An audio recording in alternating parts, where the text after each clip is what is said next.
तो स्टूडेंट्स,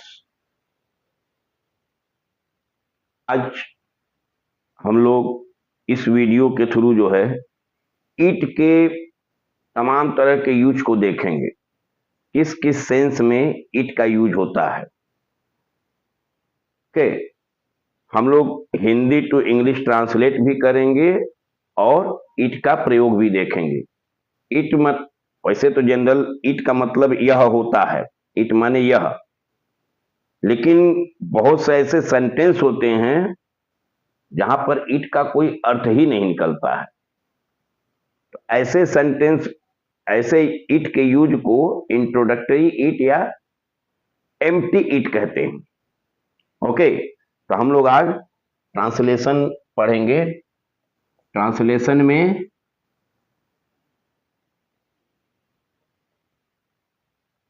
पढ़ेंगे use of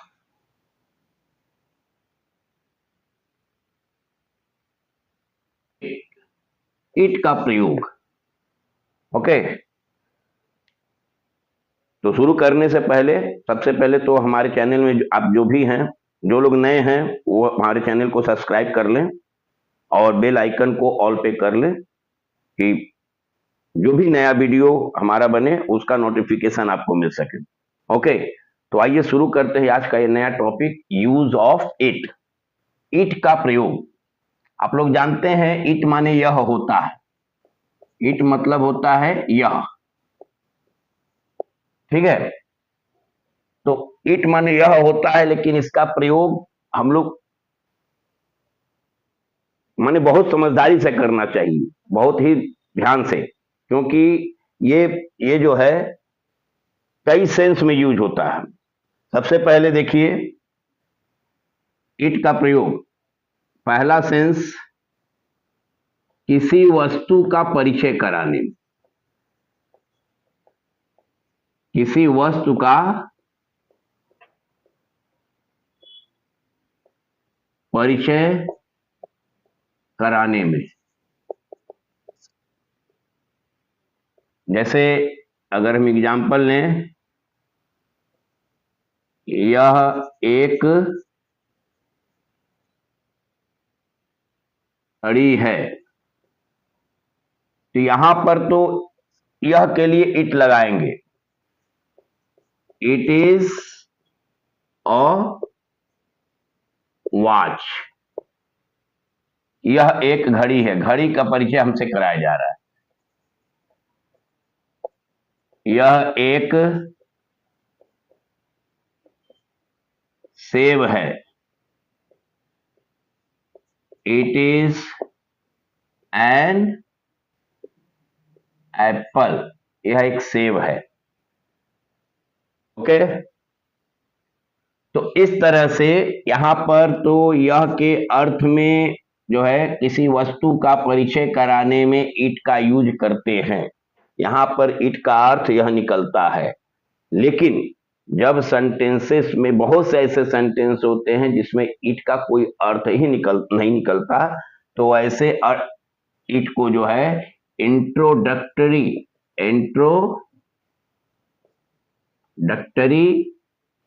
या एम्प्टी, इंट्रोडक्टरी इट या एम्प्टी इट कहते हैं।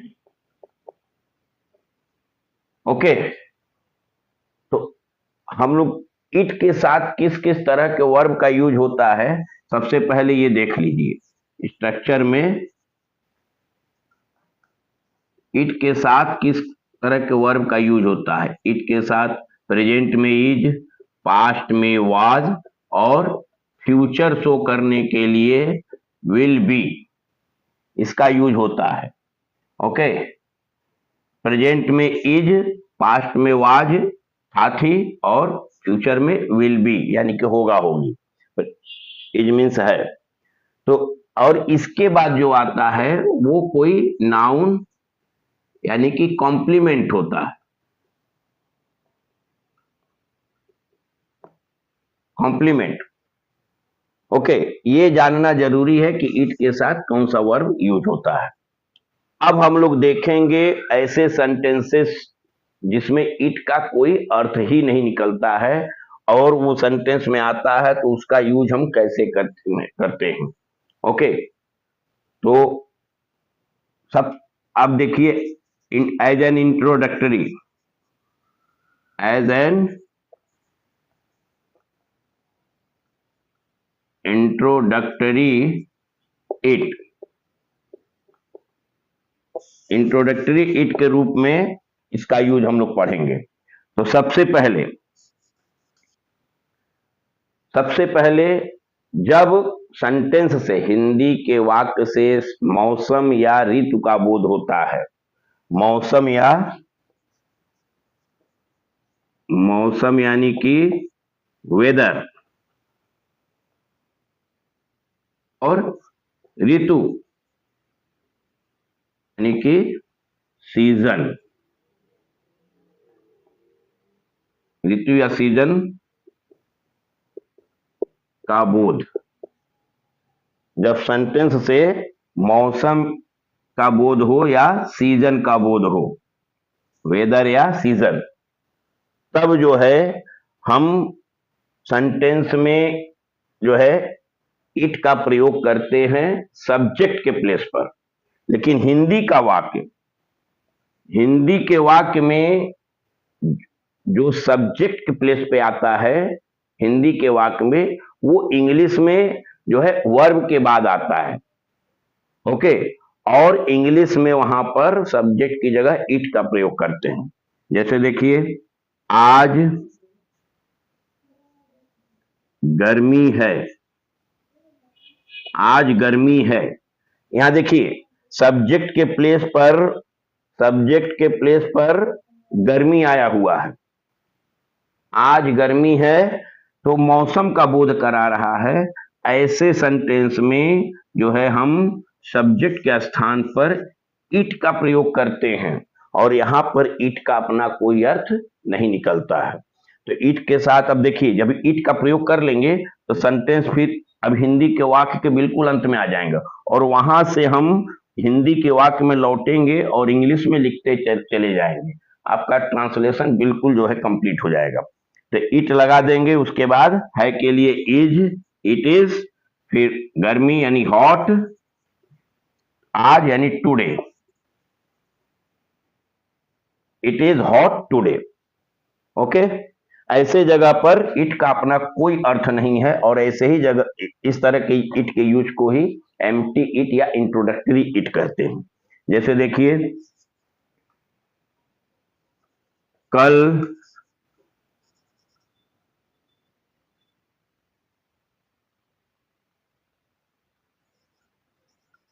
ठंडी थी, कल ठंडी थी। ओके, यहां पर भी मौसम का बोध हो रहा है, तो यहां पर थी के लिए वाज लगेगा, इट वाज कोल्ड, इट लगा देंगे सब्जेक्ट के प्लेस पर, और जो यहां पर सब्जेक्ट के प्लेस पे है वो आ जाएगा वर्ब के बाद, कोल्ड।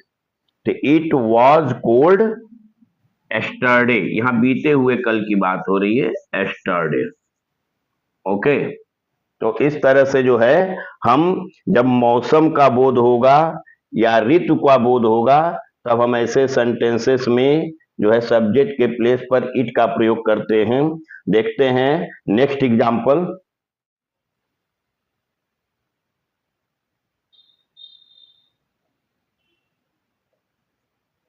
गर्मी का मौसम है, गर्मी का मौसम है।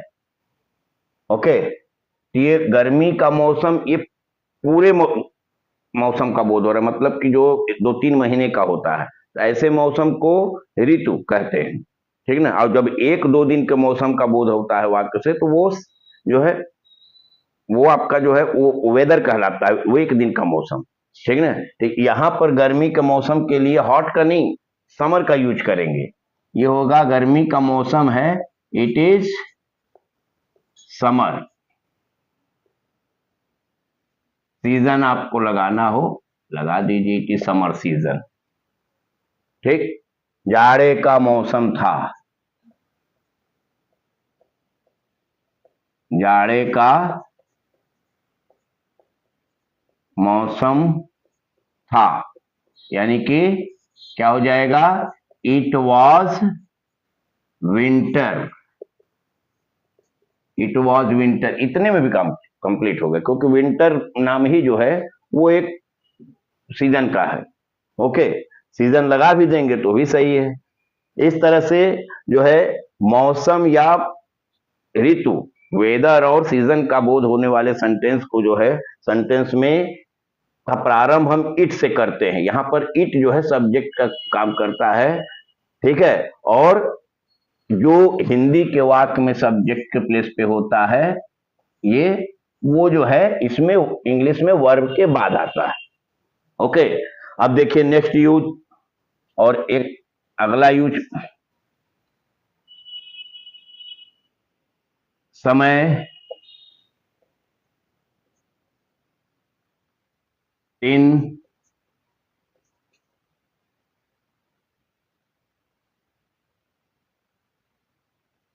महीना, वर्ष,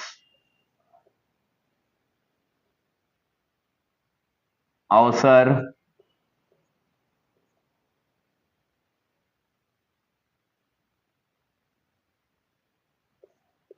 का बोध।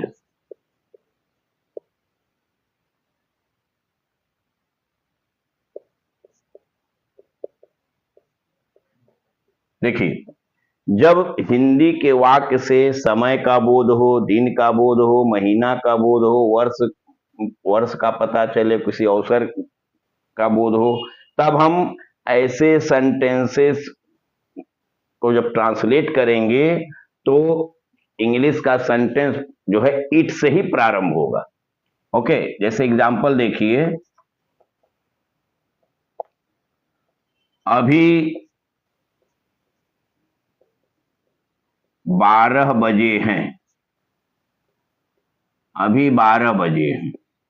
ओके, तो समय का बोध हो रहा, अभी 12 बजे हैं। तो अब ऐसे सेंटेंस में सब्जेक्ट क्या है, 12 बजे। तो जो हिंदी के वाक्य में जो है सब्जेक्ट का बोध कराने वाला ऐसे वाक्य में होता है, समय, दिन, महीना, ये सब्जेक्ट के प्लेस पर रहेगा। इंग्लिश में ये वर्ब के बाद आएगा, और इंग्लिश में सब्जेक्ट के स्थान पर इट का यूज करते हैं, जहां पर इट का कोई अर्थ नहीं होता है। तो अभी 12 बजे हैं, तो ऐसे सेंटेंस का प्रारंभ इट से करेंगे, और जब आगे ट्रांसलेट शुरू करेंगे तो हिंदी के वाक्य के बिल्कुल अंत में आ जाएगी, और वहां से हम लौटेंगे। तो इट के साथ है के लिए इज का यूज करते हैं, इट इज। उसके बाद 12 बजे, it is 12 o'clock, it is 12 o'clock, अभी के लिए now, it is 12 o'clock now. Okay, जैसे आज मंगलवार है,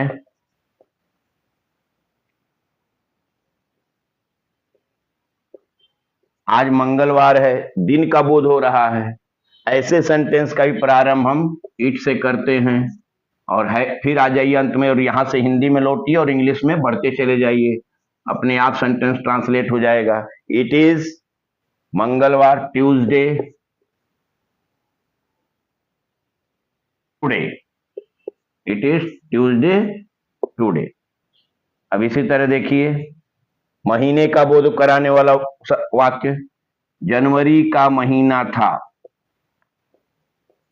जनवरी का महीना था, जनवरी का महीना था, महीने का बोध करा रहा है। तो ऐसे सेंटेंस का ही प्रारंभ हम इट से करेंगे, और फिर वही अंत, इट लिखने के बाद सब्जेक्ट के प्लेस पर फिर हम हिंदी के वाक्य का अंत में आएंगे और यहीं से लौटेंगे। तो इट के साथ था के लिए, था या थी के लिए वाज लगता है। It was the month of January, it was the month of January, या फिर simply it was January, it was January भी कंप्लीट है, क्योंकि ऑलरेडी जनवरी जो है मंथ का ही नाम होता है। ओके, हम ऐसे भी कर सकते हैं, it was the month of जनवरी, और हम ये भी लिख सकते हैं इट वॉज जनवरी, से भी सेंस पूरा कंप्लीट हो जाता है। ओके, इसी तरह से मान लीजिए वर्ष का बोध होता है।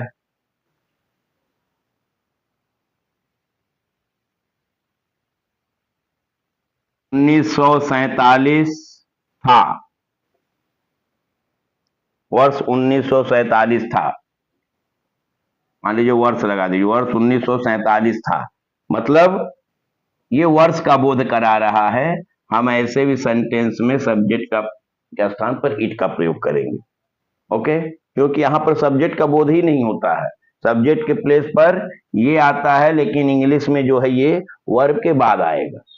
तो सब्जेक्ट का स्थान पर इट लगाएंगे, फिर था के लिए वाज, इट वाज 1947। ओके, बस इतना कहने से ही ये 1947 वर्ष का बोध हो जाता है। ठीक,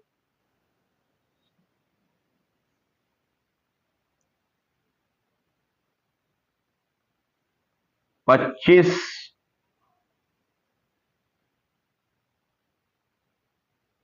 दिसंबर है, 25 दिसंबर, 25 दिसंबर है, ये तारीख का बोध हो रहा है, तारीख।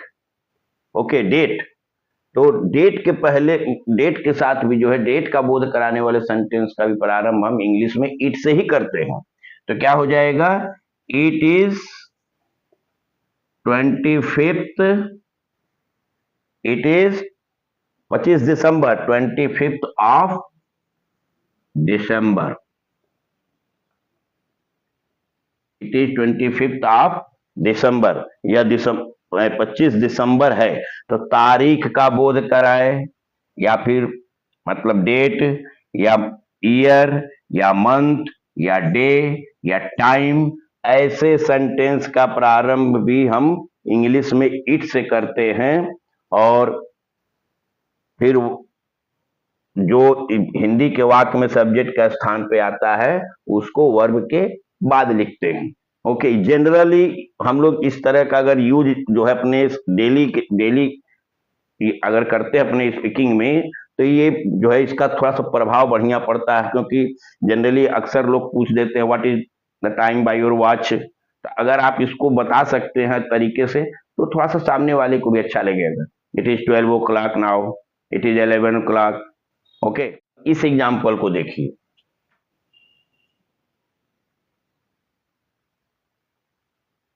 कल मेरा जन्मदिन है, कल मेरा जन्मदिन है, ये क्या हो जाएगा, तो ये अवसर का बोध करा रहा है। ऐसे सेंटेंस का प्रारंभ भी हम इट से करेंगे, और इट लिखने के बाद फिर हम हिंदी के वाक्य के अंत से शुरू करेंगे, लौटेंगे और इंग्लिश में लिखते जाएंगे। तो इट इज मेरा जन्मदिन, my birthday, it is my birthday, कल है यानी आने वाला कल, tomorrow, it is my birthday tomorrow. Okay, तो अवसर का भी अगर बोध कराता है तो ऐसे भी सेंटेंस का प्रारंभ हम इट से करते हैं। इस तरह से हम लोगों ने देखा कि किस तरह से जो है समय का बोध, दिन का बोध, महीने का बोध, ओके, वर्ष का बोध होता है अगर वाक्य से, किसी अवसर का बोध होता है, तारीख का बोध होता है, तो ऐसे भी सेंटेंस का प्रारंभ इंग्लिश में इट से होता है, जबकि हिंदी के वाक्य में वो चीज सब्जेक्ट के प्लेस पे आता है, वो इंग्लिश में वर्ब के बाद चला जाता है। ऐसे जगह पर इट को इंट्रोडक्टरी इट कहते हैं। अब एक प्रकार का और सेंटेंस देखिए,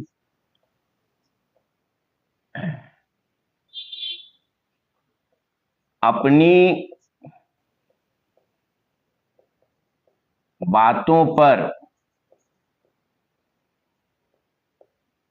जोर देने के लिए, अपनी बातों पर जोर देने के लिए है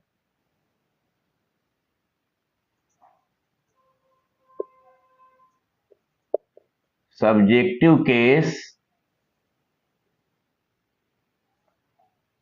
का प्रयोग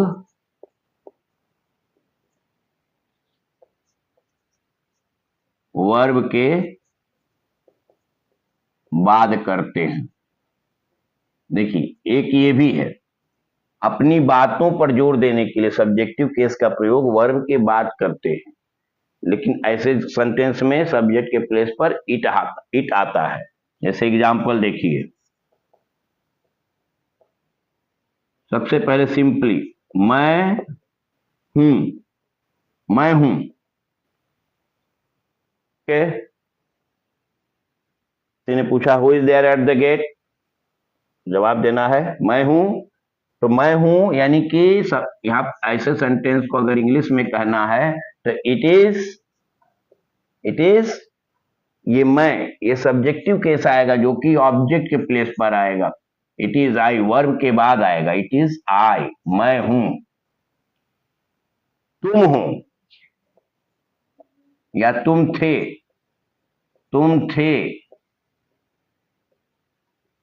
इट वॉज यू। इट के साथ इज, वाज या विल बी का ही प्रयोग होता है। आप तुम थे, तुम समझ करके थे के लिए वर्ब मत लगा दीजिएगा। ओके, इट वॉज यू मतलब तुम थे का मतलब तुम ही थे, मैं हूं मतलब मैं ही हूं। ओके, तो इस तरह के सेंटेंसेस में जो है अपनी बातों पे जोर देने के लिए सब्जेक्टिव केस का प्रयोग वर्ब के बाद करते हैं। जैसे मैं था जिसने तुम्हारी मदद की थी, मैं था जिसने तुम्हारी मदद की थी। तो मैं था जिसने तुम्हारी मदद की थी, इट वॉज आई, मैं ही था या मैं था, इट वॉज आई जिसने तुम्हारी मदद की थी। हु हैड हेल्प्ड यू, या हु हैड हेल्प्ड यू, या हु हेल्प्ड यू। ओके, तो अपनी बातों पे जोर देना, मैं ही था जिसने तुम्हारी मदद की थी, तो it was I who had helped you. तो जहां पर इस तरह का बोध कराना हो तो वहां पर भी सब्जेक्ट के प्लेस पे इट लगता है, लेकिन जो सेंटेंस में सब्जेक्टिव को इसका प्रोनाउन होता है वो वर्ब के बाद सब्जेक्टिव केस में ही आता है। ओके, जो सब्जेक्ट के प्लेस पे प्रोनाउन होता है वो वर्ब के बाद आएगा, लेकिन सब्जेक्टिव केस में ही आएगा। इस चीज को ध्यान रखना है। ओके, नेक्स्ट रूल देखिए, जब नेचर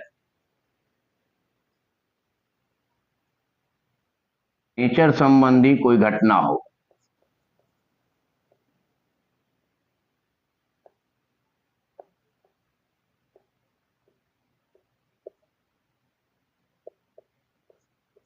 नेचर संबंधी अगर किसी घटना का बोध होता है, जैसे कि देखिए वर्षा हो रही है,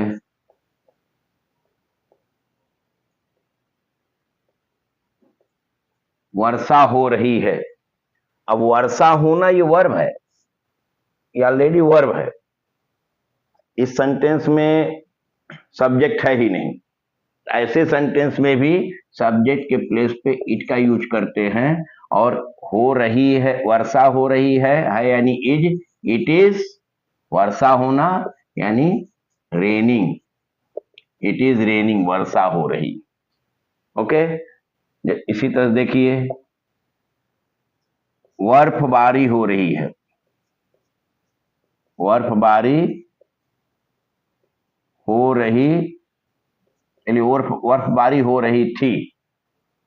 इट वॉज, यहां पर भी बर्फबारी होना ये स्नोइंग।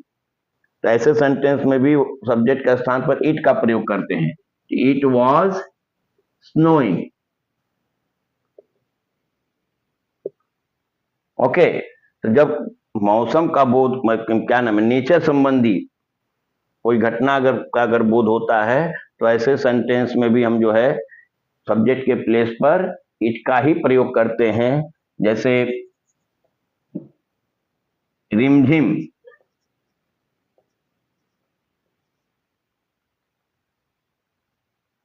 रिमझिम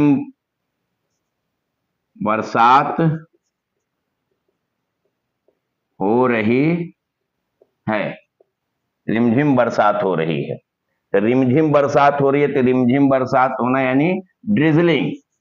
यहां पर भी ऐसे सेंटेंस का प्रारंभ भी हम इट से ही करेंगे। तो इट इज, रिमझिम बरसात होने का जो है ड्रिजल होता है, तो it is drizzling, DRIZZLING, it is drizzling.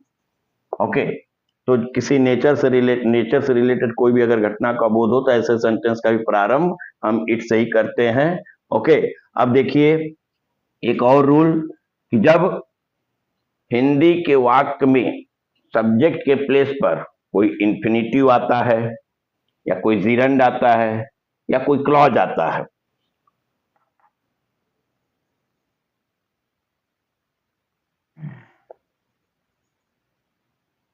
Subjective case, infinitive या जीरंड या क्लॉज,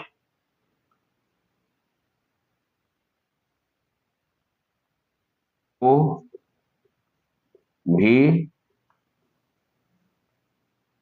वर्ब के बाद रखते हैं। तो एग्जाम्पल देखिए,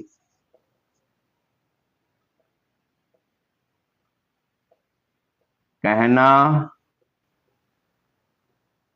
आसान है, कहना आसान है, तो क्या हो जाएगा,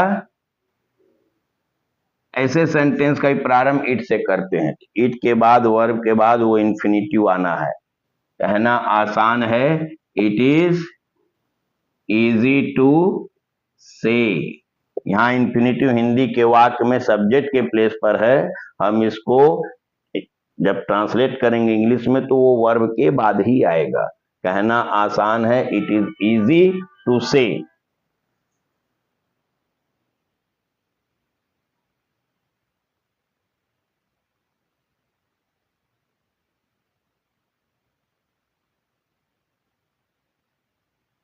मूर्खतापूर्ण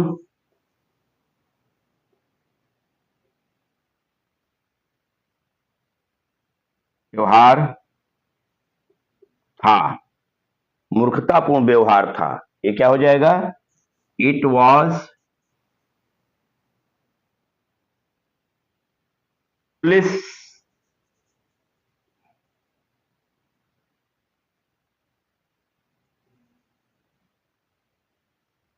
बिहेविंग,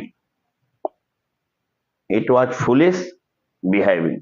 यहां पर ये जीरंड हो गया, मूर्खतापूर्ण व्यवहार था। ओके, इसी तरह से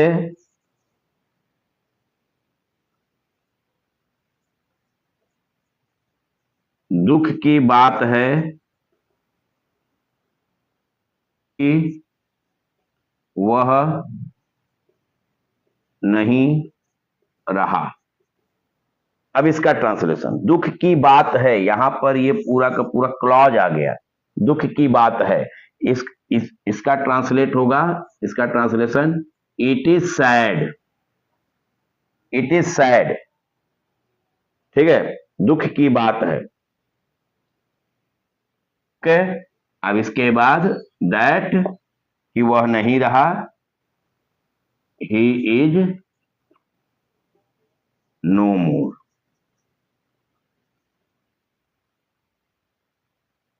पूरा का पूरा यहां पर जो है इस तरह से जो है सब्जेक्ट के प्लेस पर अगर क्लॉज आता है, इंफिनिटिव आता है, तो इसको भी हम जो है सेंटेंस में वर्ब के बाद ही रखते हैं, प्रेडिकेटिव केस में ही जो है ये जाता है। तो इस तरह से आप जो है तमाम तरह के सेंटेंसेस का जो है आपने देखा ट्रांसलेशन किस तरह से हम लोग यूज करते हैं, और किस किस प्रकार के सेंटेंसेस में इट का यूज एज एन इंट्रोडक्टरी या एम्प्टी के रूप में जो है किया जाता है, एम्प्टी इट या इंट्रोडक्टरी इट के रूप में जो है हम लोग करते हैं। ओके, तो इस तरह से जो है इन सभी चीजों को ध्यान में रख करके आप लोग जो है अपने जनरल स्पीकिंग में भी यूज कीजिए और ट्रांसलेट भी कीजिए, ताकि मतलब reading and writing and speaking दोनों में आप यूज कीजिए, ताकि कहीं से जो है आपको कोई जो है मिस्टेक ना हो। ओके, तो जो भी हमारे चैनल में नए हैं, आप सब्सक्राइब कर लें हमारे चैनल को और बेल आइकन को ऑल पे कर लें। वीडियो अगर हमारा पसंद आए तो लाइक अवश्य कर लीजिए, ठीक है, क्योंकि आपका लाइक ही जो है हमें और भी वीडियो बनाने के लिए प्रेरित करता है। ठीक, तो मिलते हैं नेक्स्ट वीडियो में, तब तक के लिए अपना ख्याल रखिए। Okay, good bye.